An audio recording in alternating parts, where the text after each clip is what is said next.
नमस्कार दोस्तों, आप देख रहे हैं नमो भारत न्यूज। मैं हूं तो शुक्ला। दोस्तों, आज मैं वीडियो को शुरू करूं उससे पहले आप कमेंट सेक्शन में भारत माता की जय जरूर लिखें, क्योंकि आज यह खबर हमारी सेना को लेकर है। दोस्तों, प्रधानमंत्री मोदी के दिमाग में जरूर कुछ खतरनाक प्लान चल रहा है और इसी वजह से पीएम मोदी लगातार भारतीय सेना को एक से बढ़कर एक हथियार देते चले जा रहे हैं। और वहीं दूसरी तरफ भारतीय सेना के जवान भी प्रधानमंत्री मोदी के भरोसे को टूटने नहीं दे रहे हैं। प्रधानमंत्री मोदी सेना को हथियार दे रहे हैं तो सेना भी लगातार आतंकियों का सफाया करके तोहफा प्रधानमंत्री मोदी और पूरे देश को दे रही है। और इसी कड़ी में अब एक बार और प्रधानमंत्री मोदी ने सेना को एक और हथियार सौंप दिया है, जिसके बाद अब हमारे दुश्मन देशों की खैर नहीं है। अब आखिर क्या है पूरी खबर, उसको जानने के लिए आप इस वीडियो को पूरा अंत तक देखते रहिए और साथ ही आप इस वीडियो को ज्यादा से ज्यादा शेयर जरूर करें। दोस्तों, पाकिस्तान के खिलाफ भारतीय सेना की ताकत हर दिन बढ़ती जा रही है, जहां पर भारत हर रोज एक से बढ़कर एक हथियार को सीमा पर तैनात कर रहा है। तो वहीं शुक्रवार 2 जुलाई 2021 को भारतीय सेना ने पश्चिमी मोर्चे पर टैंकों और बख्तरबंद लड़ाकू वाहनों की क्षमताओं को बढ़ाने के लिए 12 स्वदेशी ब्रिज को खेमे में शामिल किया है। In short span bridging system SSBS को रक्षा अनुसंधान और विकास संगठन DRDO ने डिजाइन और डेवलप किया है।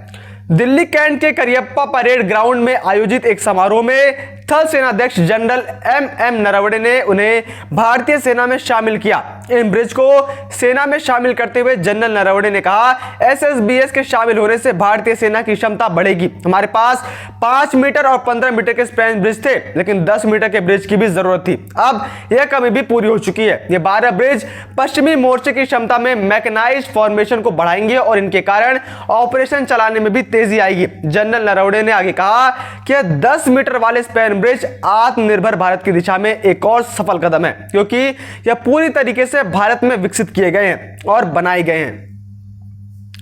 इनकी manufacturing Larsen and Toubro L&T ने की है और DRDO ने उन्हें डिजाइन किया है। ये ब्रिज सेना की क्षमता को बढ़ाएंगे, यानी अब पाकिस्तान के साथ पश्चिमी सीमाओं पर ऑपरेशन के लिए सेना को स्वदेशी पुल मिलने से बड़ी राहत मिलेगी। दरअसल इसका इस्तेमाल तब होगा जब भारतीय सेना सीमा पर LOC को पार करेगी, तो उधर बहुत नदी नाले पड़ते हैं, तो ऐसे में in short span bridging system का इस्तेमाल हो सकेगा। शॉर्ट स्पैन ब्रिजिंग सिस्टम से छोटी नदियों और नहरों जैसी भौगोलिक बाधाओं से सेना को सुविधा मिलेगी। 10-10 मीटर के 12 ब्रिजिंग सिस्टम यानी छोटा पुल पाकिस्तान के साथ सटी पश्चिमी सीमाओं पर संचालन के लिए होंगे, जिससे भारत का POK पर कब्जा करना और आसान हो जाएगा। दोस्तों, पिछले कुछ समय से जिस प्रकार से भारत सीमा पर अपनी मौजूदगी को बढ़ा रहा है, उससे एक बात तो साफ पता चलती है कि भारत अपना POK को वापस लेने का पूरा मन बना चुका है। और इसी वजह से भारत अब एक साथ POK को लेकर दो मोर्चों पर अपनी तैनाती को बढ़ा रहा है और लगातार एक्शन में है। जहां पर एक तरफ भारत सीमा के पास भारी भरकम हथियार, टैंक, गोला बारूद, मिसाइल आदि की तैनाती को बढ़ा रहा है, ताकि युद्ध की स्थिति में पाकिस्तान को करारा जवाब दिया जा सके। तो वहीं इसके साथ ही भारतीय सेना और जम्मू कश्मीर पुलिस घाटी के अंदर पनप रहे पाकिस्तान के कीड़ों का सफाया भी लगातार कर रही है। दरअसल POK को वापस लेने के लिए पाकिस्तान कोई बड़ा मुद्दा नहीं है, बल्कि पाकिस्तान के एजेंट जो कश्मीर में बैठे हुए हैं वो परेशानी है। क्योंकि जब POK को लेकर भारत पाकिस्तान से दो हाथ कर रहा होगा, ऐसे में आतंकी जम्मू और कश्मीर में आतंक मचा सकते हैं और उसकी वजह से आम जनता को नुकसान पहुंच सकता है। ऐसे में प्रधानमंत्री मोदी इस मामले को लेकर 2 मोर्चों पर काम कर रहे हैं।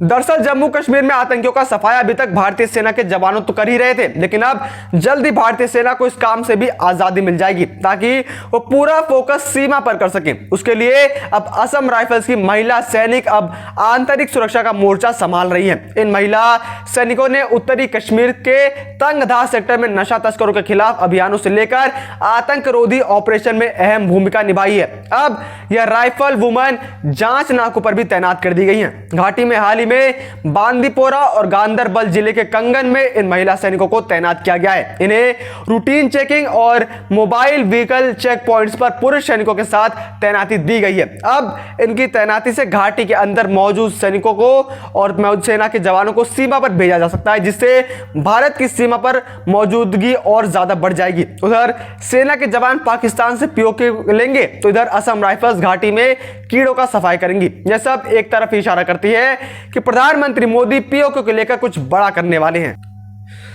दरअसल जब से प्रधानमंत्री मोदी ने 24 जून को लेकर जम्मू और कश्मीर को लेकर मीटिंग की है, उसके बाद से ही सेना ने जम्मू और कश्मीर के अंदर रौद्र रूप धारण कर रखा है और अपने मिशन ऑल आउट के जरिए लगातार आतंकियों को ढूंढ ढूंढ कर मारा जा रहा है, जिससे कहीं ना कहीं संकेत मिल रहे हैं कि प्रधानमंत्री मोदी ने सेना को अब आदेश दे रखे हैं और इसी वजह से वो लगातार सेना को एक से बढ़कर एक हथियार भी मुहैया करवा जा रहे हैं, ताकि जम्मू और कश्मीर से आतंकियों के निपटारे के बाद सीधा पीओके को लेकर कदम उठाए जाएं और उसे वापस ले लिया जाए। इस वर्ष की शुरुआत से अभी तक जम्मू और कश्मीर घाटी में सुरक्षा बलों को 66 आतंकियों को मार गिराने में सफलता मिली है।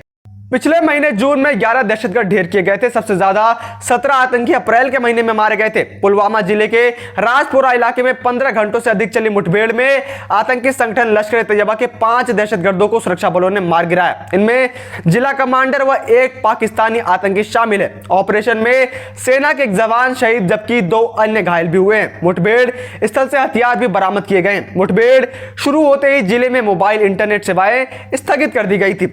सुरक्षा बलों को गुरुवार देर रात राजपुरा के हांजिन गांव में आतंकियों के एक बड़े दल के छुपे होने की सूचना मिली थी। इस इनपुट के आधार पर एसओजी ने सेना की 44 राष्ट्रीय राइफल्स और सीआरपीएफ की 182 और 183 बटालियन के जवानों के साथ मिलकर इलाके की घेराबंदी की। घर घर तलाशी अभियान चलाया गया। इस दौरान एक मकान में छुपे आतंकियों ने जवानों पर ताबड़तोड़ गोलियां बरसाई। जवानों ने मोर्चा संभाला और कई बार आतंकियों को आत्मसमर्पण करने का मौका दे दिया। उन्होंने हर बार उस मौके को ठुकराया और जवानों पर फायरिंग जारी रखी। इस पर जवानों की जवाबी कार्रवाई से मुठभेड़ शुरू हो गई। गुरुवार रात के वक्त तो कई आतंकी नहीं मारे गए, लेकिन शुक्रवार को 5 आतंकियों को मार गिराने में सफलता मिली। मुठभेड़ में सेना की 44 राष्ट्रीय राइफल्स के हवलदार काशी राव शहीद हो गए थे। जम्मू और कश्मीर रेंज के आईजी विजय कुमार ने 5 आतंकियों के मारे जाने की पुष्टि करते हुए बताया कि मारे गए आतंकियों में एक लश्कर का जिला कमांडर निशाज लोन उर्फ खिताब, पाकिस्तानी आतंकी अबू रेहान उर्फ तौहीद, दानिश मंजूर शेख, काकापोरा, आमिर वागे हांजिन व मेहरान मंजूर जमाल लोटू शामिल है। यह सुरक्षा बलों के लिए एक बड़ी कामयाबी है। राजपुरा इलाके में पहले मुठभेड़ में दौरान पत्थरबाजी की घटनाएं देखने को मिलती थी, जो इस बार नहीं देखने को मिली। दोस्तों, पहले पीएम मोदी का जम्मू और कश्मीर को लेकर मीटिंग, उसके बाद राजनाथ सिंह का लद्दाख दौरा, उसके बाद सीडीएस विपिन रावत का लद्दाख दौरा, उसके बाद सेना को लगातार एक से बढ़कर एक हथियार मिलना और साथ ही जम्मू और कश्मीर से आतंकियों का लगातार सफाया। इससे साफ है कि आने वाले समय में पीओके भारत में शामिल होने ही वाला है। बाकी आप इस बारे में क्या राय है, आप कमेंट बॉक्स में कमेंट करके जरूर बताइए। जय हिंद, जय भारत। वीडियो को लाइक, सब्सक्राइब और शेयर करना ना भूलें। अपने विचारों को कमेंट बॉक्स में लिखकर हम तक जरूर पहुंचाइए।